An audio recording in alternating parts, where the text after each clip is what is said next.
Hi, welcome back to my channel. We're going to continue on with the rebuilding of this 2007 Impala. Today, it's a disassembly day.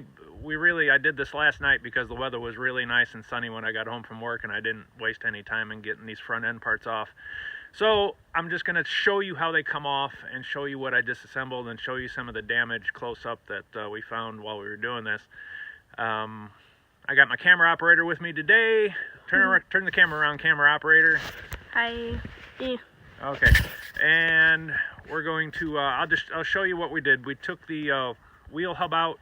Well, we have to take the brakes off. We took the wheel hub out, took the axles out, and disconnected the tie rods. So with that, let me show you exactly what we did. Of course, the wheel hub fits in here. To take the brakes off, you're going to need to take the caliper off, which is two 13mm bolts, and then the caliper bracket, which is two 15mm bolts, and that all comes off. The rotor comes off, and then you have access to the wheel hub. The axle, of course, this one was broken in the accident, so it actually came out pretty easy. That would have fit in there like that. This coming through the hole. See if I can fit it back in here. And then this wheel hub would have been on here like this. You can see it's held in by 3 bolts that come in from the back side. They're 13mm. 2 of them are pretty easy to get to. The one that's up here, you kind of have to flex the steering knuckle a little bit to get a socket in there, or you can use a swivel socket. Anyhow, once you do that, you take the axle nut off. It's a 36mm socket. I'm sorry, a 34mm socket, not a 36. A 34mm socket. It's best to use an impact gun to take this off. If you don't have an impact gun, either a pneumatic one or an electric one, you can set the car on the ground, take the center cap off, and use the weight of the vehicle to hold it tight while you bust the axle nut loose. Once you get that off and get the 3 bolts off from behind, most of these, especially up here in the Rust Belt of Michigan, you're going to have to beat these off. And one of the lessons I learned really early on was you get a bigger hammer. There's slide pullers and there's other objects like that people have used. They work good if the thing's not rusted on real well, but what I found works the best is just take a big old sledgehammer to it and knock them off, especially if they're bad. These are going to be suspect because they were in the collision. While I've got the front end taken apart, I'm just going to go ahead and replace them. So once that comes off, you have access to the drive shaft, or the axle. And since this one is broken in here, this came out really easy. I was just able to angle it back and pull it out. If it wasn't broken, what you would have to do is you can angle it back. There's a little bit of play in here, or you can take it loose from the strut mount here and angle it down, and you can get this end out, and then you can pry the cup out here at the transmission. It's just held in by a little clip. Anyhow, we get the axle out, and you can see that one's pretty well toast.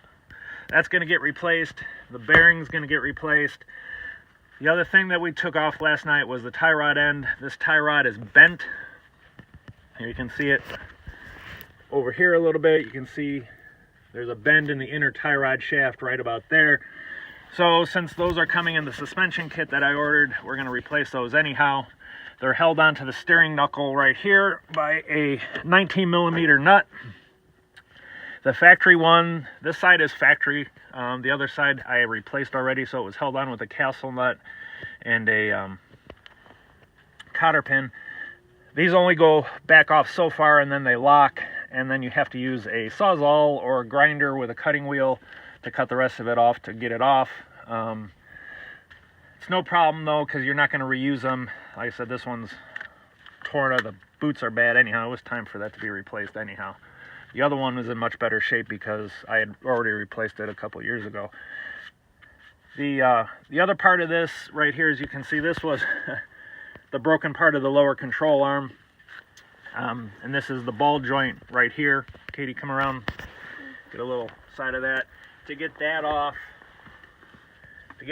we'll take a cotter pin out, and it's a castle nut. We'll back that off, and then that should free up the whole steering knuckle here. We're also going to replace the strut as well while we're at it.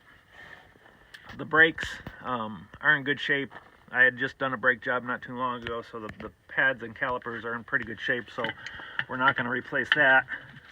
One thing I did want to say, here's one of the bolts that hold the caliper or the wheel hub on. These aren't reusable, although I have reused them. They're supposed to be replaced at every change of the wheel hub. The new ones are about $5 for a set of 3.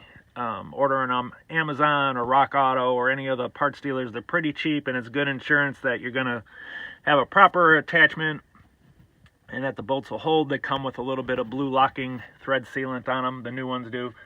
So whenever you're changing your wheel hubs, go ahead and replace the bolts as well. The other side, we pretty much did the same thing. You notice I have the caliper kind of hanging by a wire here, get it out of the way.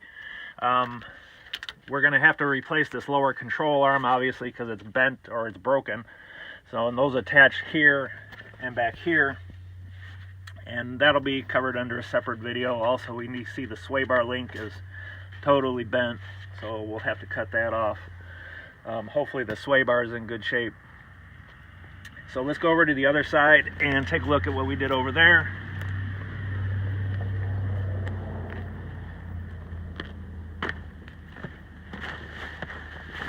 Alright, you can see we did pretty much the same thing over here. We got the caliper out of the way once we got the brakes off.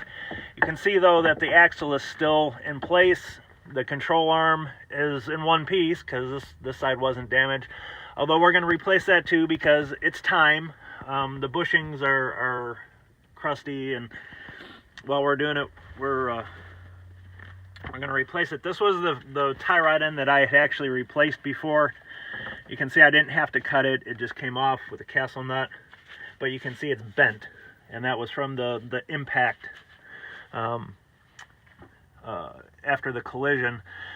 So again, we're going to have to look at everything in here really closely. The knuckle looks to be in good shape. It does move, although it's a little stiff. So, but we're going to be replacing the strut as well. So the only thing left over here after we change everything will be pretty much this aluminum steering knuckle here. So that and the sway bar link over here it's going to get replaced. It's not bent like the other one is. So like I said, I hope the sway bar is in good shape. If not, we'll replace that as well. And that's going to be it for actually the structure up here. We after we get all that put back together, we'll take it for an alignment, make sure it's going to drive straight down the road. We'll also cover, I'll do a separate video or another part of the video where we'll talk about removing these tie rod ends. The first thing you do is remove the outer portion of the tie rod, and we're going to do that by sticking that back in there, loosening this hold down nut, and we'll count the turns as we back it off. That way when you put it back together, you can get a fairly good idea of where it should be. And then once we get that off, we can replace the inner tie rod, which is this thing. You have to pull the boot off, and there's a special tool to undo this rod. We'll put two brand new inner tie rods on it, and hopefully everything up here will be back to factory condition. So that's it for this video. Once the parts should be in sometime this week, and hopefully we'll get a nice day. This is the middle of winter in Michigan, so we got to take advantage of every nice bit of weather we can, or at least the not horrible weather That's why I got out here last night and got this done as quick as I could, because it was halfway decent. The sun was shining and it was fairly warm for January. And that's it. So thanks for watching, and we'll continue this build as it goes along. And thanks for watching the videos, a part 1 and a part 2 so far on my channel. Give a like to the like button, and subscribe if you're so inclined, and we'll get this thing back on the road.